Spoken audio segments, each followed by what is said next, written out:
अलैकुम वरहमतुल्लाहि वबरकातुहू। बिस्मिल्लाहिर्रहमानिर्रहीम। अल्हम्दुलिल्लाह वस्सलातु वस्सलामु अला रसूलिल्लाह व अला आलिहि व अस्हाबिहि अजमईन। मुहतरम सामिने किराम, ईद उल अज़हा के अहकाम व मसाइल पार्ट नंबर 3। ईद उल अज़हा के अहकाम व मसाइल क्या हैं, उससे पहले की जो अहम बातें थी वो कल के दर्स में बताई गई पार्ट नंबर 1 में और पार्ट नंबर 2 में। ज़िलहिज्जा के इब्तिदाई 10 दिनों की क्या फ़जीलत है, उसके अंदर हमें क्या करनी चाहिए, और फिर अरफा के रोज़े के बारे में। आज हम जानेंगे अरफा के रोज़े के बारे में, क्योंकि आम तौर पर इस रोज़े से मुतालिक सवाल किया जाता है। और आज के दर्स के बाद इंशाअल्लाह फिर कुर्बानी और ईद के अहकाम मसाइल बयान किए जाएंगे इंशाअल्लाह। अरफा का रोज़ा, इसकी फ़जीलत ये है कि इससे 2 साल का गुनाह माफ़ होता है। सही मुस्लिम हदीस नंबर 1162, अल्लाह के रसूल सल्लल्लाहु अलैहि वसल्लम ने इरशाद फरमाया, सियाम यौम अरफा अहतसिबु अलल्लाह अन युकफ्फिर अस्सनत अल्लती क़ब्लहु वल्लती बअदह। मुझे उम्मीद है, प्यारे नबी सल्लल्लाहु अलैहि वसल्लम इरशाद फरमा रहे हैं कि मुझे उम्मीद है अल्लाह ताला से कि एक अरफा के रोज़े के बदले अल्लाह सुब्हानहु व तआला गुज़िश्ता 1 साल और आने वाला आइंदा 1 साल का गुनाह माफ़ फरमा देगा। गोया कि अरफा का एक रोज़ा रखें तो इससे 2 साल का गुनाह माफ़ होगा। सुभान अल्लाह, बहुत बड़ी बात होगी। तो ये फजीलत हुई। इसका हुक्म क्या है? क्या अरफा का रोज़ा रखना फ़र्ज़ है, ज़रूरी है? नहीं। रमज़ान का रोज़ा फ़र्ज़ है, ज़रूरी है। एक भी अगर छोड़ दे इंसान जानबूझ करके गुनहगार होगा। उसके बाद जो रोज़े होते हैं, जैसे रमज़ान के बाद 6 रोज़े होते हैं शव्वाल के, नफली रोज़े हैं, सुन्नत मुस्तहब है। अरफा का रोज़ा ये भी सुन्नत है, मुस्तहब है, नफली रोज़ा है। मुहर्रम का रोज़ा वो भी नफली रोज़ा है। हर महीने 3 जो रोज़े हम रखते हैं, अय्याम 20 के 13, 14, 15 नफली रोज़ा है।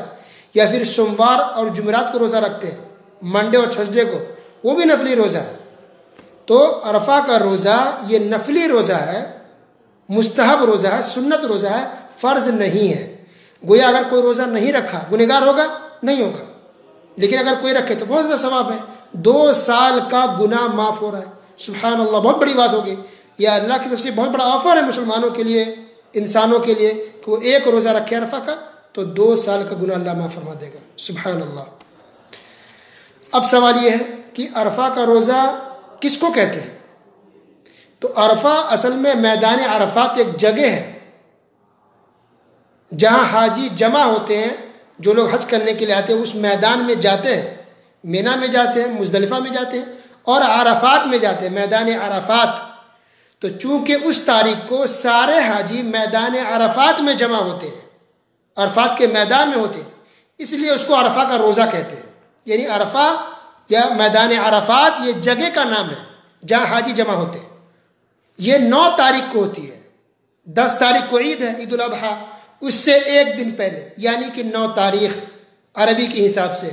कल ईद है, ईद उल अज़हा, तो उससे 1 दिन पहले यानी कि 9 तारीख को सारे हाजी मैदान अरफात में जमा होते हैं। तो उसी दिन रोज़ा रखा जाता है, उसी को अरफा का रोज़ा कहते हैं। तो अरबी तारीख के हिसाब से जो सऊदी में जो चांद निकलता है उसके हिसाब से 9 तारीख होती है। लेकिन जो इंडिया है, पाकिस्तान है, या इस तरह से जो दूसरे ममालिक या कंट्रीज़ हैं, आमतौर पे उनके यहाँ चाँद देखा जाता है 1 दिन के बाद। वो 1 दिन बाद ईद मनाते हैं। तो इस तरह से अगर देखा जाए तो जो अरफा का दिन होगा, हाजी जो मैदान अरफात में होंगे, तो तारीख के हिसाब से अगर देखा जाए उनके यहाँ इंडिया पाकिस्तान जैसे मुल्कों में, तो वो 8 ही तारीख होगी, 9 नहीं होगी, 8 होगी। जबकि सऊदी में, यूएई में, कुवैत, कतर वगैरह जो अरब ममालिक है उसमें 9 तारीख होती है। तो अब इंडिया पाकिस्तान में रहने वाले लोग अरफात का दिन देख करके, जिस दिन हाजी मिना के अरफात के मैदान में होंगे, उस हिसाब से रोज़ा रखेंगे या 9 तारीख के हिसाब से रखेंगे। ये बहुत सवाल होता है, बहुत इख्तलाफ इस पर लोग करते हैं। तो इसमें एक बीच का रास्ता ये हो सकता है कि अब 8 को भी रोज़ा रख लें, 9 को भी रोज़ा रख लें। यानी जो लोग भी दूसरे कंट्री में हैं, बाहर के, जहाँ 1 तारीख का फ़र्क है, लेट से है, देर से होता है, चाँद वहाँ नज़र आता है, तो 2 रोज़ा रख लें।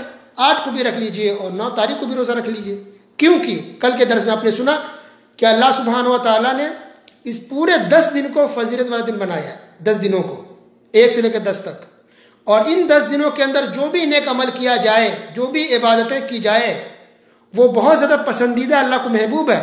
और जो भी इबादत आप करेंगे उसका कई गुना अल्लाह ताला बढ़ा के सवाब देगा। तो रोज़ा आप 2 भी रख सकते हैं, 3 भी रख सकते हैं, 4 भी रख सकते हैं। जितना ज़्यादा रोज़ा रखेंगे उतना ज़्यादा आपको सवाब मिलेगा। तो अगर 8 भी रख लें, 9 भी रख लें, तो इख्तलाफ से, शक शुबहा से या कन्फ्यूज़न से आप निकल जाएंगे। तो 8 को भी रख लीजिए, 9 को भी रख लीजिए, ठीक है।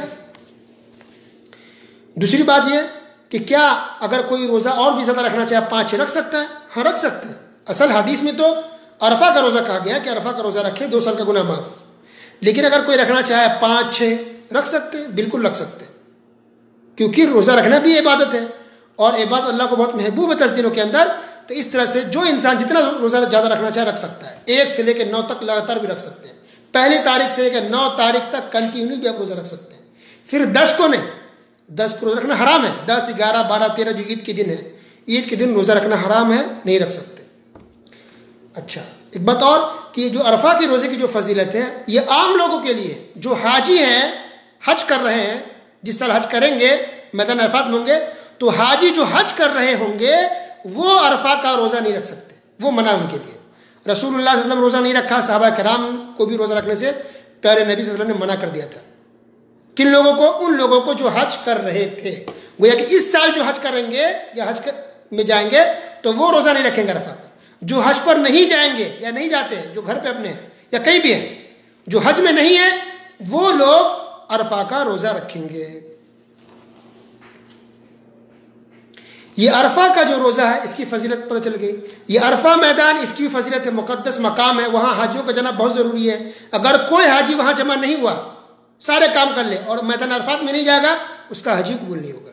अरकान है, रुकन है ये मैदान अरफात में हाजिर होना हाजियों के लिए।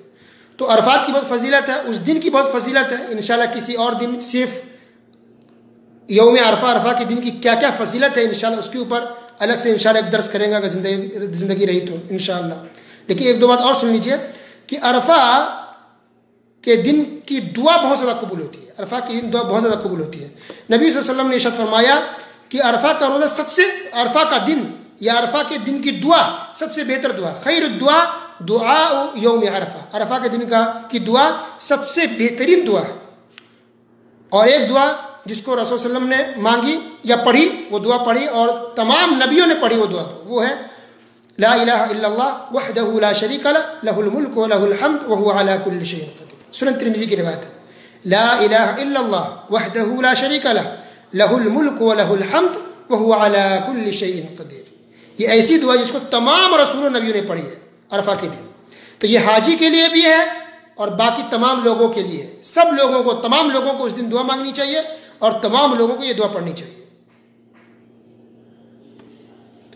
अरफा के दिन एक खास बात यह भी है कि जब रसूलुल्लाह सल्लल्लाहु अलैहि वसल्लम हज के लिए गए थे तो मैदान अरफात में ही थे, तो यह आयत नाज़िल हुई थी, अल-यौमा अकमलतु लकुम दीनकुम व अतममतु अलैकुम निअमती व रदीतु लकुमुल इस्लाम दीना। सूरह माइदा आयत नंबर 3।